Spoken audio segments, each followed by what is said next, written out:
Hello friends, welcome back to another video. आखिरी कुछ दिनों में जब F-16 अपग्रेड की न्यूज़ सामने आई, कुछ इंडियन एनालिस्ट ने ये क्लेम करना शुरू कर दिया है कि ऑपरेशन सिंदूर के दौरान मई 7 की रात को इंडिया ने एयर टू एयर कॉम्बैट में पाकिस्तान के मल्टीपल F-16 शूट डाउन किए हैं। उनका कहना यह है कि इस वजह से यूनाइटेड स्टेट्स ने पाकिस्तान को 92 लिंक 16 टर्मिनल दिए हैं, क्योंकि पाकिस्तान के पास अराउंड 75 F-16 हैं और सपोर्टेडली लॉसेस की वजह से एक्स्ट्रा टर्मिनल और हता के नए F-16 भी दिए जाएंगे। इस सारे सिस्टम को हम थोरेटिकली समझने की कोशिश करते हैं कि क्या इंडिया के पास एबिलिटी है कि पाकिस्तान के F-16 को शूट डाउन कर सके। सबसे पहले हम लोग जो मई 7 की रात को जो सारा सिनेरियो क्रिएट हुआ उसको समझते हैं। पाकिस्तान के जो फ्रंट लाइन फाइटर जेट्स थे वो थे जेट-10Cs, और जेट-10Cs के पास है PL-15 beyond visual range missile. जो PL-15 की जो मिसाइल की जो रेंज है वो 150 से 200 किलोमीटर तक क्लेम की जाती है। ठीक है। उसके बाद हमारे पास आ जाते हैं JF-17 ब्लॉक 3, जो उस वक्त 7 मई की रात को as a force multiplier operate हो रहे थे, जिनके पास भी PL-15 beyond visual range missile है और उसकी रेंज भी ऑलमोस्ट 150 से 200 किलोमीटर तक है। फिर उसके बाद आ जाती है सेकंड लेयर। सेकंड लेयर के अंदर पाकिस्तान एयरफोर्स ने F-16 को डिप्लॉय किए हुए थे। उनके पास भी AMRAAM 120C5 है, जिसकी रेंज 120 किलोमीटर है। अगर हम उसके बाद इंडियन साइड को देखें तो इंडिया के टॉप जो फाइटर जेट हैं वो है राफेल, जिनके पास बियॉन्ड विजुअल रेंज मिसाइल है मेटियोर, जिसकी रेंज 150 से 200 किलोमीटर तक क्लेम की जाती है। लेकिन एक बात समझने की है कि पेपर एबिलिटी और एक्चुअल ऑपरेशनल डिप्लॉयमेंट में बहुत फर्क होता है। 2025 तक कोई पब्लिक वेरिफिकेशन एविडेंस नहीं मिला कि meteor missile fully operational, combat ready और इंडियन स्पेसिफिक राफेल इंटीग्रेशन के साथ डिप्लॉय है। राफेल को मिसाइल के साथ फुली इफेक्टिवली इंटीग्रेट करने के लिए software integration, mission data, files और मल्टीपल रियल वर्ल्ड ट्रायल्स चाहिए होते हैं। सिर्फ टेस्ट रेंज रिजल्ट काफ़ी नहीं होता। इसी वजह से ऑपरेशन के वक्त या ऑपरेशन सिंदूर के वक्त इंडियन राफेल और बाकी फाइटर जेट ज़्यादातर मीका मिसाइल पर रिलाई कर रहे थे। इफेक्टिव रेंज जिसकी 60 से 70 किलोमीटर तक है, और Su-30 MKI और MiG-29 जैसे प्लेटफॉर्म तो रशियन ओल्ड ओरिजिन मिसाइल्स को ऑपरेट कर रहे थे, जिनकी रेंज इससे भी कम है। यहाँ से असल बात शुरू होती है। पाकिस्तान के फ्रंट लाइन फाइटर जेट थे जेट-10C, जिनके पास थी PL-15, जिसकी रेंज थी 200 किलोमीटर।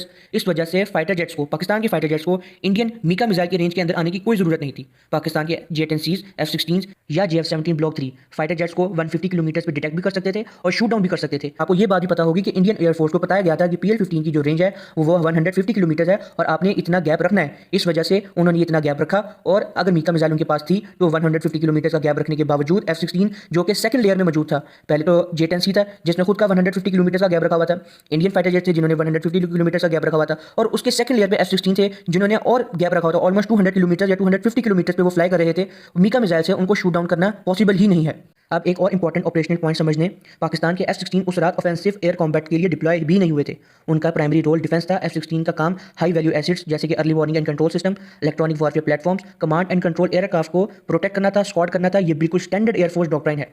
एक और बात, इसके अलावा पाकिस्तान ने रेगुलरली पंसी एयरबेस पर F-16 डिप्लॉय कर रखे थे। नॉर्थ अरेबियन सी के ऊपर एक long range air umbrella create करना था, जिससे नेवल एसिड्स को एरियल थ्रेट से प्रोटेक्ट किया जा सके। इसलिए ये कहना कि इंडियन जेट्स डीप पेनिट्रेट किए, डिफेंस रोल में डिप्लॉय F-16 को डिटेक्ट किया, लॉक किया, मिसाइल गाइड किया, शूट डाउन कर दिया बिना किसी confirm wreckage, serial number, pilot loss या सैटेलाइट प्रूफ के ऑपरेशनल रियलिटी से मैच नहीं करता। सिर्फ इंडियंस के लिए ये भी मान लेते हैं कि 7 मई की रात को मेटियोर फुली ऑपरेशनल थी, फिर भी मसले खत्म नहीं होते। इंडिया के पास राफेल का सोर्स कोड नहीं था और ना ही कोई लिंक 16 जैसी ऑपरेशनल डाटा लिंक थी। राफेल इंडिया के C2 नेटवर्क के साथ कस्टमाइज्ड कनेक्टर्स और नॉट्स के जरिए कम्युनिकेट कर रहे थे। ये नॉट जैमिंग, स्पूफिंग और इलेक्ट्रॉनिक वॉरफेयर के लिए सबसे ज्यादा वल्नरेबल होते हैं। Indian early warning and control system heavy electronic warfare environment में मिसाइल को कंटिन्यूसली गाइड नहीं कर सकते, जैसे कि फुली इंटीग्रेटेड नेटवर्क करते हैं। इंडिया के पास कोई dedicated modern electronic warfare escort aircraft भी नहीं है जो हाई इंटेंसिटी कॉन्फ्लिक्ट्स में प्रोटेक्ट कर सकें। राफेल के रडार की डिटेक्शन रेंज अराउंड 150 किलोमीटर बताई जाती है, लेकिन जब intense jamming, spoofing, electronic warfare हो रहा हो तो ये रेंज काफ़ी कम हो जाती है। डिटेक्शन रेंज और एक्चुअल वेपन लॉक रेंज एक जैसी चीज़ नहीं होती, और नो स्केप जोन तो और भी छोटा होता है। मेटियोर मिसाइल के पास ना कोई अपना ईसा रडार है, वो मिड कोर्स फेज में ऑफ बोर्ड गाइडेंस और डाटा लिंक के थ्रू गाइडेंस लेता है। अगर ये लिंक डिग्रेड या जैम हो जाए तो मिसाइल की इफेक्टिव परफॉर्मेंस ऑटोमेटिकली कम हो जाती है। इसलिए इवन अगर मेटियोर अवेलेबल भी होता तो पाकिस्तान के फाइटर जेट्स को स्टैंड ऑफ रेंज पर ऑपरेट करके उन्हें डिटेक्ट करके उन्हें इंटरसेप्ट करना बहुत मुश्किल था। और सबसे इंटरेस्टिंग चीज़ यह है कि उस कॉन्फ्लिक्ट के बाद क्या हुआ। बाद में रिपोर्ट्स आई कि इंडिया ने SDR based secure communication system को Su-30 MKI और मिराज 2000 पर इंस्टॉल करना शुरू कर दिया। वो ये सिस्टम अभी भी टेस्ट के फेजेस में है। ये कुछ इस बात को इंडिकेट करना है कि इंडिया ने अपनी नेटवर्क और सिक्योर डेटानिंग एबिलिटीज़ में गैप्स फिल किए हैं। इसके अलावा एक्सगार्ड जो कि descriptive fire optical taut decoy है, जो उसकी भी डिलीवरी को फास्ट ट्रैक कर दिया, और इंटीग्रेशन ऑफ मेटियोर को भी फास्ट ट्रैक करने का ऑर्डर दिया है। और एक और कंफ्लिक्टिंग रिपोर्ट भी आई है कि मेटियोर क्या राफेल के साथ कनेक्ट था या नहीं था उसके ऊपर। मगर मई 7, 2025 के स्ट्राइक के हवाले से जो रिपोर्ट सामने सामने आई हैं उनके अंदर ये कहा गया है कि पाकिस्तान के ऊपर इंडिया ने अटैक नहीं किया था, वो टेररिस्ट अटैक्स के ऊपर अटैक किया था।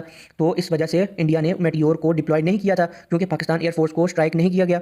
सो इससे भी ये बात हो जाती है, वाज़ह हो जाती है कि मेटियोर पाकिस्तान के अगेंस्ट इस्तेमाल नहीं की गई, यानी रफेल के ऊपर नहीं लगी गई थी। तो F-16 कैसे शूट डाउन किए विदाउट मेटियोर? इंडिया के पास अभी भी 2025 की वॉर के बाद भी कोई एबिलिटी ऐसी नहीं है कि वो F-16 को शूट डाउन कर सके 250 किलोमीटर की रेंज पे। ना उनके पास कोई इकोसिस्टम है जिससे वो मिसाइल को कंट्रोल करेंगे और 150 किलोमीटर तक वो उसको गाइड करेंगे। ना early warning and control system के साथ डेटा लिंक्स एबिलिटी मौजूद है, ना इनके पास कोई अभी इलेक्ट्रॉनिक वॉरफेयर सिस्टम मौजूद है, ना अभी C4 मौजूद है इनके पास प्रॉपर जिसमें AI इंटीग्रेशन हुई हो। अभी वो SDR को अभी वो चेक कर रहे हैं, अभी वो डाटा लिंक्स को भी देख रहे हैं कि हमारे पास कौन सी डाटा लिंक हो।